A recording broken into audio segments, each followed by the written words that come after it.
I'm back. Rodrance for the Black and White Network. Well, one thing we don't see very often these days is anybody associated with entertainment, comic books, etc., that you would certainly call pro-police. Yeah, pro-law enforcement. That actually goes out there and celebrates law enforcement, is vocal about it, and is actually willing to take the time and show it. But in this case, actually write something positive, create something from scratch, something original that is finally going to make law enforcement, policemen, police women, will finally celebrate them as positive role models. We know that they are, okay, but we don't see it. We don't see that in the mainstream ever. We don't, generally speaking, ever see anybody that was ever connected with the industry come out and actually do anything positive. And we finally got that. So I'm going to shine a little light on it. And very quickly, I'm wearing our America First t-shirt. You can grab these out of our merch store right now. Use promo code New Year's for 20% off.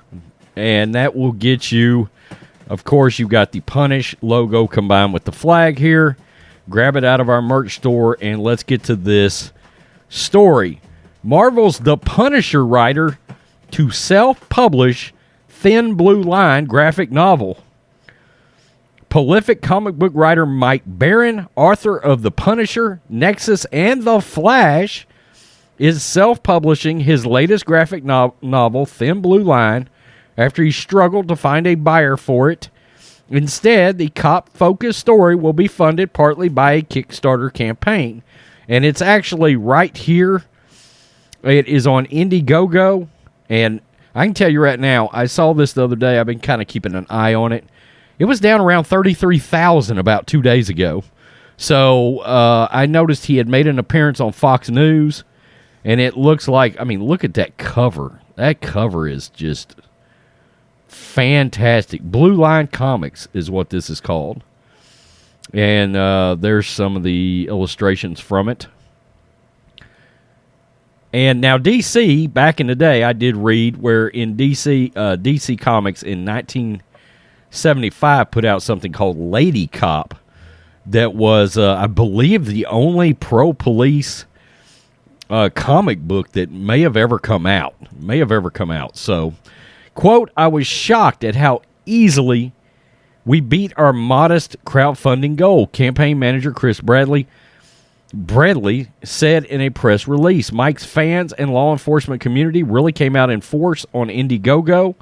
So today we're expanding the campaign to Kickstarter. Okay, they're moving it over to Kickstarter for 30 days to give anyone just learning about Thin Blue Line a chance to own a first printing of it, of what's destined to be a rare comic book. Yeah, I'm going to order one myself.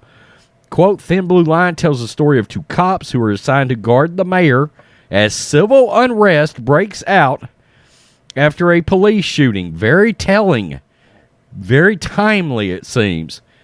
It's not polemic. Definitely isn't a cop recruitment book. It's just a thrilling action drama, similar in many ways to elements my fans may recall from the 5 years I wrote Punisher, which is grittier and more realistic than most mainstream superhero comics. The novel's illustrator, Joseph Arnold, is a full-time police officer who said he was excited to join the project. That's awesome. A police officer actually illustrated this graphic novel.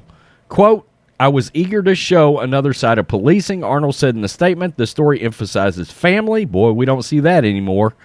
Interpersonal dynamics, and shows police officers from many different backgrounds. I hope it has a positive impact on policing. I put my heart into every page.